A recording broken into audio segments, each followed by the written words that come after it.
So we've gone through a few examples of when and where we can apply Gauss's law, but there are a couple of exceptions and a couple of special cases where you can also apply Gauss's law that might not be as obvious to you.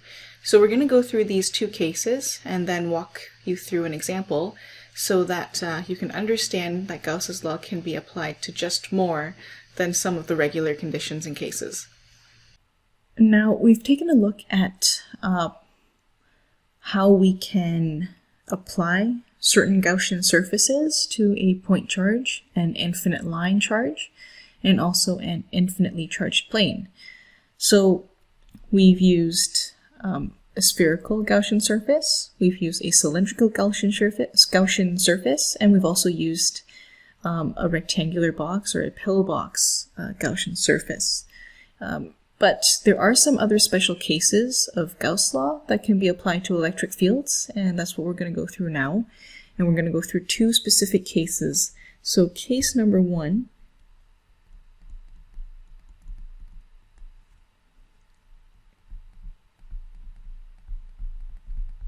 is called superposition. And basically we can use superposition to break the problem into individually symmetric problems. So we can break up a problem into individually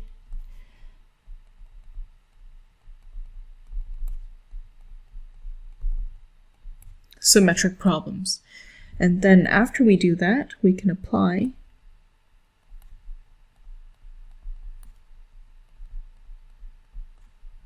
Gauss' law to each.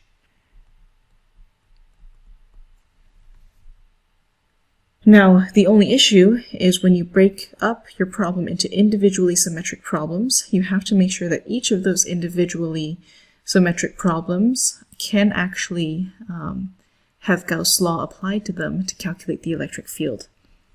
Once you do that, you can then add up all the answers vectorially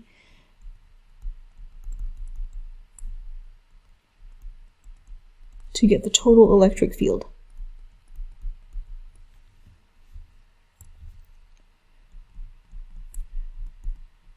We also have case number two, and we call that a region where E is equal to 0. So if we know a region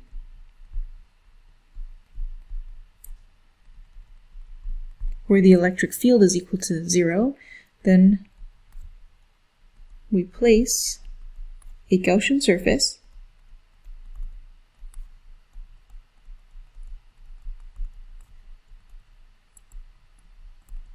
in the region. So this means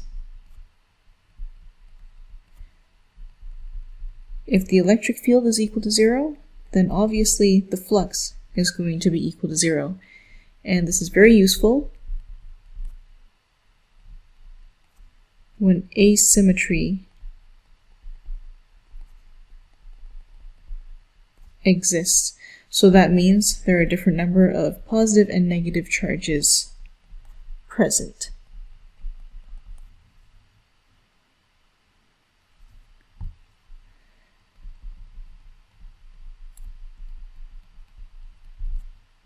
So let's go through one example, and this example is where you have two infinite charged sheets that are separated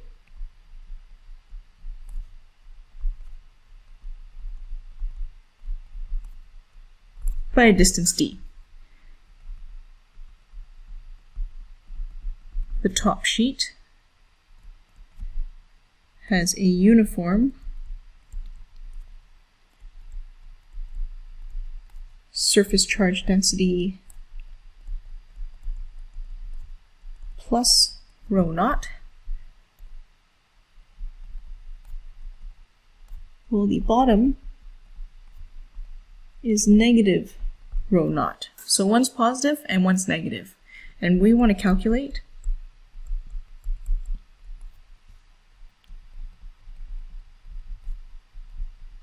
the electric field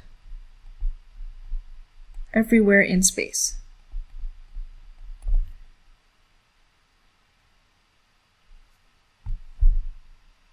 So let's first start off with a diagram.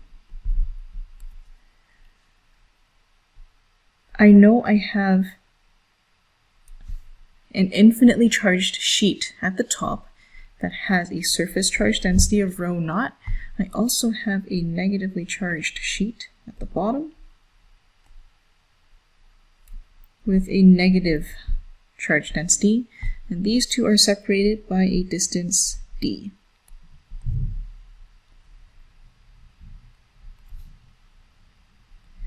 Now in this case, I can't apply Gauss' law to the entire situation, but I can apply Gauss' law separately. So I'm going to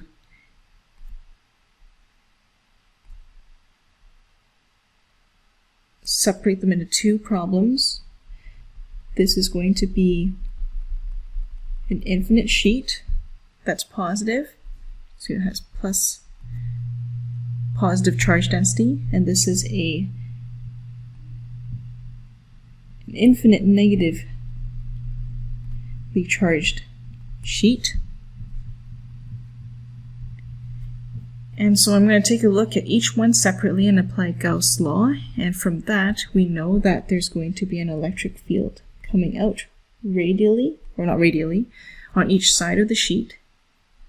So E is equal to rho naught over 2 epsilon naught on each side.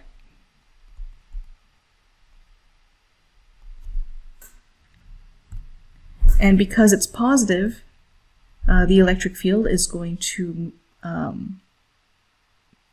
point away from the surface. But for the other one, you have the same magnitude, but the electric field points towards the sheet. So E is equal to rho naught, 2 epsilon naught towards the sheet. Now, once we have this, we combine everything vectorially. So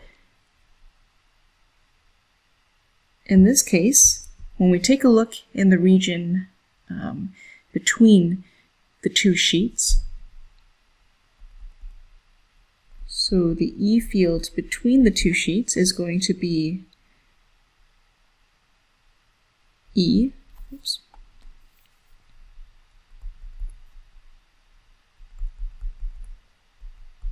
plus E. So we have these two components, they're pointing in the same direction, so essentially the magnitude is going to be 2E downwards.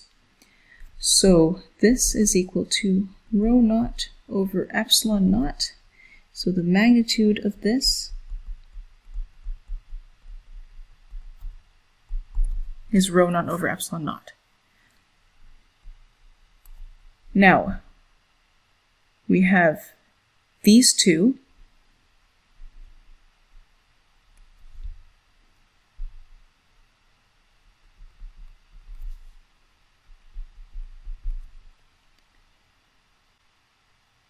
When I take a look at this, I can add them up vectorially as well, and I end up with 0 on the outside of these sheets. So therefore I've been able to calculate the electric field in each region just by breaking this two infinitely charged sheet problem into two individual infinitely charged sheets.